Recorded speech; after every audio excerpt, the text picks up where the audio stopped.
Maintenant, à cette étape, Dieu te donne la capacité, selon les dons spirituels qui sont en toi et selon la foi que tu as, à prier afin qu'il y ait des résultats. Tu pries pour les malades, il y a guérison. Tu pries pour un cas où il y a des démons se mettent les démons qui clavent la personne. Tu intercèdes sur les prières pour quelqu'un, il y a résultat. Tu évangélises, tu arrives à convaincre des gens, ils donnent leur vie à Jésus. Ils se convertissent réellement. Et leur vie est stable. La crainte de Dieu est dans leur vie. Tu donnes des prédications qui sont suivies d'une onction qui convainc le cœur des gens, qui transforme le cœur des gens, qui touche le cœur des gens, qui amène les personnes à prendre conscience et à s'engager sur Dieu. On appelle cela l'onction sacerdotale. L'onction qui œuvre dans le sacerdoce. Amen. Mais pour que tu passes à ce niveau, c'est ta fidélité qui va amener cette onction à croître. Après l'onction sacerdotale, vient l'onction royale, qu'on appelle l'apogée de ton onction que Dieu te donne. Le paroxysme de l'onction que Dieu te donne. La plénitude de l'onction ministérielle que Dieu te donne. Et cela, très rares sont ceux qui arrivent à ce niveau. Pourquoi? Il faut une fidélité rigide et très sérieuse dans la marche intimitaire de Dieu puissant. Et à ce niveau, les erreurs de bassesse ne sont pas tolérables par Dieu. Dieu ne tolère pas des erreurs enfantines. Regardez. Un élève de terminale qui fait des fautes d'articles personnels définis ou indéfinis, ce n'est pas tolérable à ce niveau de son cursus d'études. Je ne sais pas si je me fais comprendre, oui. Un élève de terminale qui fait des fautes d'orthographe des articles définis ou même de grammaire de verbes ou de conjugation des verbes, avoir, conjugué au présent de l'indicatif. Un élève de terminale, est-ce que c'est tolérable?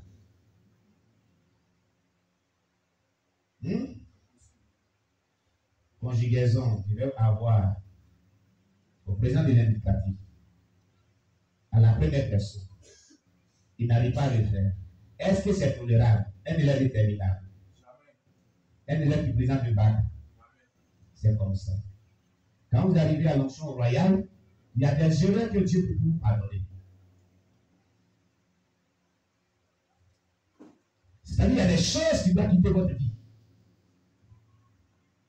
Parce que Dieu aura pris du temps à vous avertir, à vous enseigner, à vous convaincre que ce que vous faisiez dans le passé de manière répétitive n'est pas bon. Mais ça ne doit pas continuer. Donc, il ne tournera pas à un certain niveau. C'est votre marche avec lui. Je ne sais pas si quelqu'un me comprend ce midi, c'est que je suis en train de dire. Amen. Parce que certains enfants de Dieu aiment rester au niveau bas. Ils n'aiment pas évoluer. Écoutez, quand il n'y a pas de changement de vie, quand il n'y a pas de transformation de vie, quand il n'y a pas de nouvelle naissance, quand il n'y a pas de repentance des péchés répétitifs, il n'y a pas d'évolution. Avec Dieu, ça n'existe pas. Il n'y a pas de grâce de Dieu dedans. Non. Les gens font aussi la grâce de Dieu. Mais d'ailleurs, il dit, il fait grâce à qui? Qu'est-ce que pour qu'il va te faire grâce? Si tu ne changes pas de caractère qui est mauvais, tu n'évolueras pas avec Dieu. Ta vie spirituelle sera toujours la même. Ta vie sociale sera toujours la même. Tu seras toujours la même chose. Cette souffrance que ta vie ne finira pas. Comprenez comment Dieu travaille. Je ne sais pas si quelqu'un me comprend sur ce vidéo. Bien allé. Tu veux être utilisé puissamment par l'onction que Dieu avait prévue sur ta vie. Tu veux rentrer dans ta destinée prophétique pour réussir ta vocation, pour réussir à ton appel. Écoute-moi très bien. Si tu ne changes pas d'attitude, il n'y a pas d'évolution de la marche chrétienne, non seulement, mais dans l'onction sera décroissante. tu vas vraiment régresser. Au lieu d'évoluer, tu vas régresser, tu vas rétrograder. Avec Dieu, on ne brûle pas les étapes. Avec Dieu, il suit de près, dans les moindres détails, notre vie. Rien n'échappe à Dieu.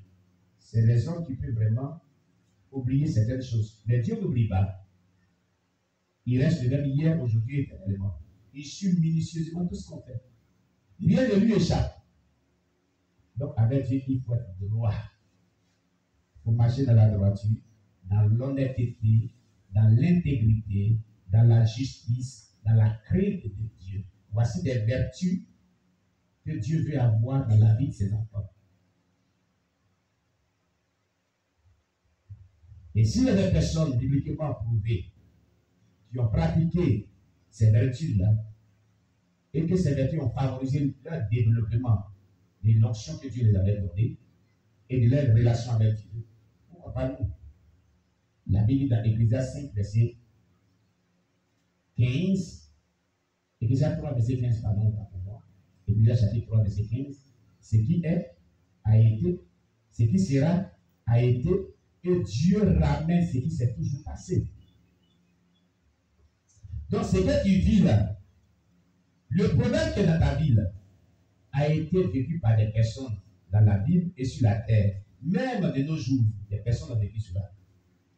Mais qu'est-ce que ces personnes ont fait pour s'en sortir? C'est ce même modèle de vie là que Dieu veut que tu emploies dans ta vie pour que tu en sortes aussi toi aussi. Voilà pourquoi la Bible est un exemple de vie que les gens ont pratiqué et Dieu veut qu'on obéisse à cette vie-là. C'est tout. C'est leur histoire des relations qu'ils ont développées avec Dieu. Que Dieu a voulu que nous connaissions, afin que cela soit un modèle de vie pour nous, pour que nous puissions les pratiquer. Mais la différence est que la Bible contient une chose spéciale qui transforme la vie des gens, qui amène l'homme à rentrer dans sa destinée prophétique. Amen. Alléluia. J'ai dit Alléluia. J'ai dit Alléluia. Donc, on avait vu donc la fidélité, une clé, c'est-à-dire le secret pour le développement de l'onction. Mais j'ai dit le secret pour développer sa vie chrétienne dans n'importe quel domaine de sa vie. Tout ce que tu recherches avec Dieu, sois simplement fidèle à Dieu. Et cette fidélité consiste à faire quoi?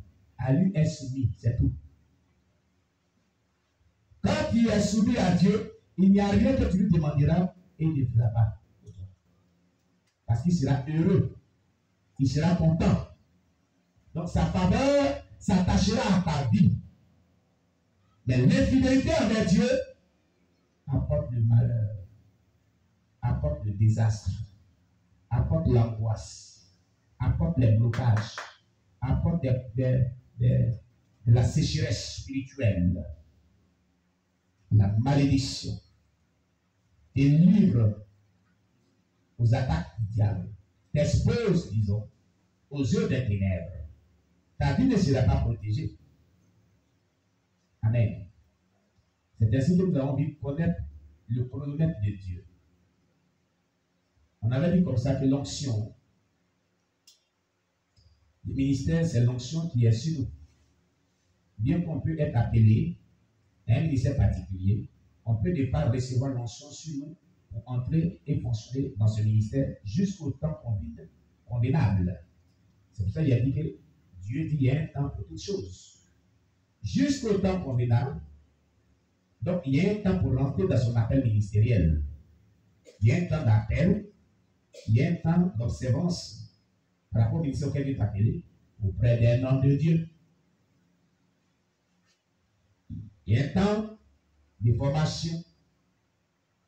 Il y a un temps de maturité. Il y a un temps où Dieu t'envoie dans le ministère. Quand tu es mûr, quand tu es arrivé, il t'envoie dans le ministère. Écoutez, les fillettes de 3 à 5 ans, est-ce qu'on les marie? Un petit garçon. Hein? Elles sont matures. C'est quand elles sont matures qu'on peut vraiment les marier à quelqu'un. selon la volonté de Dieu. C'est comme ça le ministère. Quand le ministère atteint sa maturité voulue par Dieu, alors le ministère explose de sa gloire que Dieu lui a donnée. Vous comprenez? Tout ministère à maturité se reproduit toujours.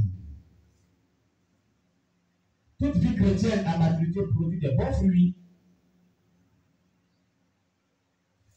Toute relation avec Dieu à maturité est un exemple, un modèle à suivre. Parce que cette relation génère des bons résultats.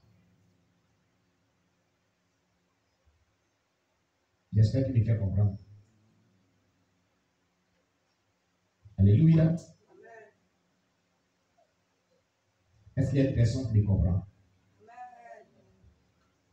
Donc, Jésus n'a pas reçu l'onction dessus. C'est-à-dire sur lui.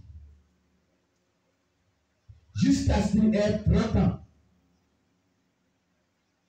Avant que l'onction vienne sur Jésus-Christ, définitivement, il a attendu jusqu'à 30 ans. Mais à 12 ans déjà, il y avait une certaine onction particulière qui avait confondu des sages dans le temple.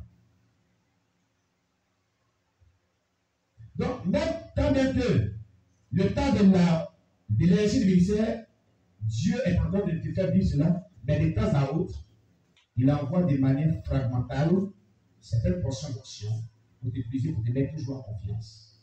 C'est ce qui est arrivé à Jésus-Christ à 12 ans. Il était dans le temple, il répondait à toutes les questions qu'il a. Les scribes et les pharisiens lui posaient. Alléluia. Il répondait à ces questions. Il répondait à ces questions. Et il répondait à ces questions. On disait, mais à qui appartient cet enfant de 12 ans? À qui appartient cet enfant de 12 ans? C'était une notion spéciale qui agissait en lui. Et cette notion était tellement puissante. Un enfant de 12 ans qui confond les scribes et pharisiens dans le sanctuaire. C'est-à-dire, c'est comme si un collège de pasteurs ou un clergé de pasteurs se réunit et un enfant de 12 ans les explique les Saintes Écritures, les décortique les Saintes Écritures de manière propre et véritable. Les faire comprendre plus davantage les Saintes Écritures. Ça, c'est l'œuvre du Saint-Esprit. Ça, c'est l'onction divine qui s'est manifestée ce jour-là. Alors qu'il n'était pas encore rentré pleinement dans son ministère. La Bible dit que Jésus a commencé à exercer le ministère à l'âge de 30 ans. Il a eu 3 ans de ministère. À l'âge de 33 ans, il a accompli sa mission de la rédemption à la croix. Il est monté au ciel définitivement. Et nous envoie le Saint-Esprit. 50 jours plus tard. Alléluia. Paul. Et cela, on lit dans Luc chapitre 3, verset 21, c'est-à-dire, Jésus n'a pas reçu l'onction sur lui jusqu'à ce qu'il ait 30 ans. Luc chapitre 3, verset 21 à 23. On va lire. Luc chapitre 3, verset 21 à 23. L'évangile de Luc. Chapitre 3, verset 21 à 23. Il est dit, dans le livre de Luc chapitre 3, verset 21 à 23, tout le peuple se faisant baptiser, Jésus fut aussi baptisé, et pendant qu'il priait, le ciel s'ouvrit, et le Saint-Esprit descendit sur lui, sous une forme corporelle, sur lui, comme une colombe. Et une voix fit entendre du ciel ces paroles: tu es mon fils bien-aimé, en toi j'ai mis toute mon affection. Vous voyez, quand l'onction est venu sur lui, l'exercice du ministère, c'était quand il avait eu 30 ans. C'est là que Jean-Baptiste l'a baptisé. Parce que la Bible dit que c'est à 30 ans qu'il a commencé à exercer le ministère. Vous comprenez? Un autre exemple de la Bible. Paul n'a pas reçu l'onction d'apôtre quand il était sauvé. Dès qu'il avait la peine pour devenir apôtre dans sa vie, il n'avait pas reçu l'onction d'apôtre dans les premiers temps. Actes des Apôtres, chapitre 9, verset 15. Prenez la Bible. Prenez Actes des Apôtres, chapitre 9, verset 15.